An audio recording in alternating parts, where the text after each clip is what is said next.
Good morning, everyone, and welcome back to the channel. This time I'm back to share some more of my music opinions that are certain to get me burned at the stake or at least chased out of town by an angry mob with torches. I do this in hopes that I might drum up some interesting discussion on these topics, so please do hit me up down in the comments if you have anything to say. I read all of my comments and I try to respond to everybody in a timely manner. So my first point is when people say that drum machines have no soul. I don't agree. I don't like it. It's no good.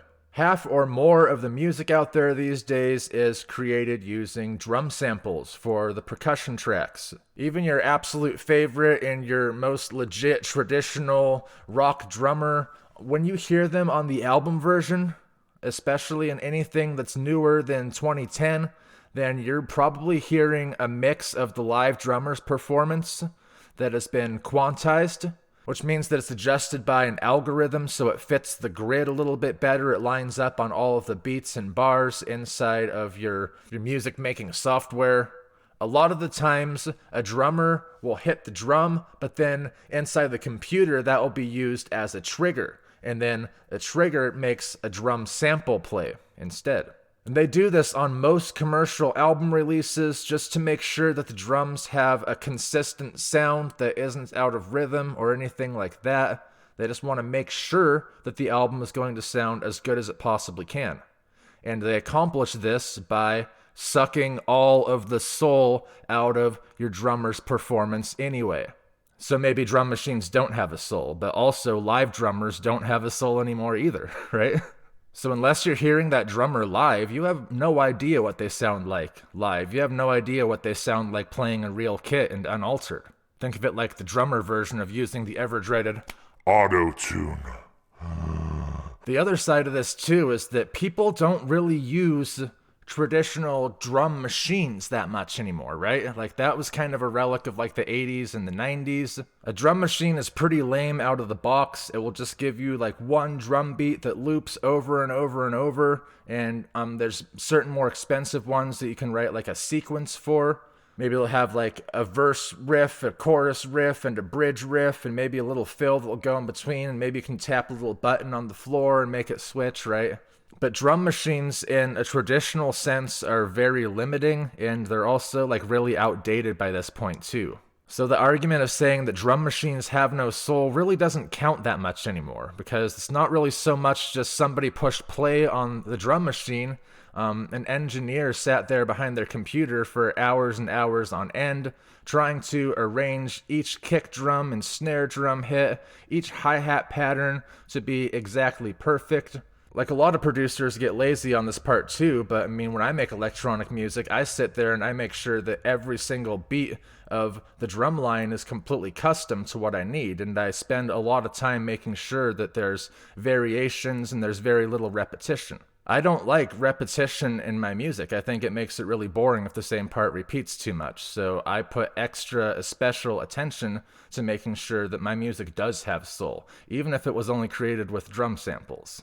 So while we're on the subject of drums and drum beats, something that has become kind of aggravatingly popular over the last few decades is the trap beat.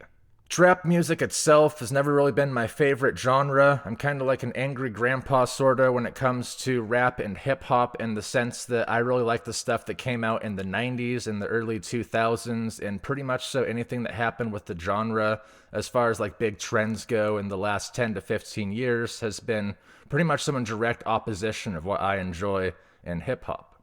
I've warmed up to the fact that the drums in trap music, the trap beats, are actually pretty cool. There's a lot of really fast hi-hat hits and a lot of really crazy like triplets and weirder things with the rhythm on the hi-hat, and kind of just the other parts that fill in the gaps between the kick and the snare. Drum-wise and rhythm-wise, it's actually one of the most unique things rhythmically that has happened to hip-hop in a long time. It's just, unfortunately, I don't enjoy most of the artists who employ this trap beat.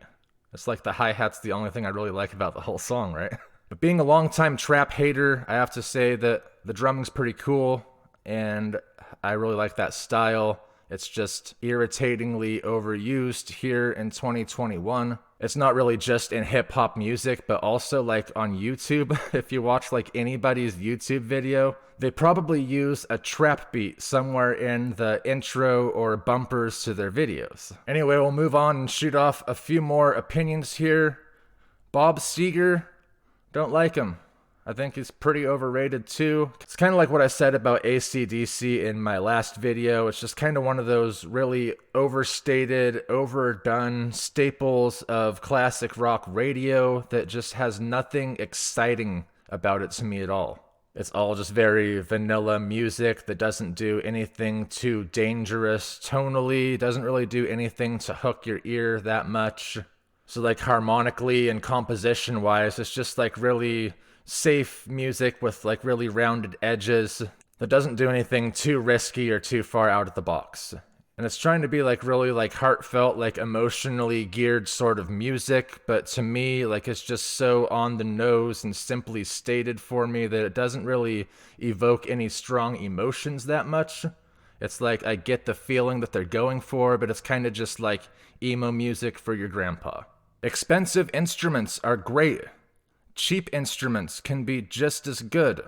You can make just as good of music on a $150 guitar that you found by accident as you can on a $1,000 fill in your favorite brand. It's funny to me because almost every time that I've purchased a guitar, I have not been meaning to buy a guitar that day. You know, you just randomly stumble across an amazing deal, then you pick it up and you play the thing and you're like, you know, somehow this is like one of the most magical instruments that I've ever touched, even though it's sitting in a pawn shop on sale for $100 or something, right? Also, a big truth of used gear is that sometimes people just don't know what they have or what it's worth. Or sometimes people know what it's worth, but they really just need to make a quick sale. So buying used cheaper stuff, you can actually find like really, really nice gear sometimes and just pay way less than it's worth, and it's awesome. So I'm just going to close this video out with a recommendation. This is one of my favorite groups from back in the 90s that ended up being pretty low-key, even though they were actually very, very awesome. And of course, I'm talking about none other than the Sneaker Pimps. I'm mostly a fan of their earlier music where they had their original singer, Kelly Alley, and this would be like their album Becoming X. I think it came from like 1998, and then also their earlier single releases that came out before that album. This is definitely well within the genre of the quote-unquote trip-hop, right? So they came out of England. They have a really similar sound to like Portishead and Massive Attack as far as like the drums go. But then with the bass and the songwriting and the vocals on top of it, they really have their own distinct kind of flavor within that genre. So after they made that first album, then something or other went down with their singer, Kelly Alley, and she's not part of the group anymore. She went off to do some kind of interesting music on her own, but then all of the Sneaker Pimps after that had the main founder and guitarist of the band take over as the main vocals, I believe. And the rest of that I haven't explored as much as the first album. The first album just has like a very nostalgic kind of vibe for me because I discovered it when I was a child and have been listening to it since. The rest of their music's pretty good too. I just haven't really got behind it as much. Anyway, that is all for this time, folks. I hope this has drummed up some interesting talking points for some of you, and please do remember to fight me down in the comments. I'd really appreciate it if you could like the video, hit subscribe, follow me for more recipes, and maybe consider supporting me on Patreon too. I will be back again before you know it, and until then, I hope you have fun out there.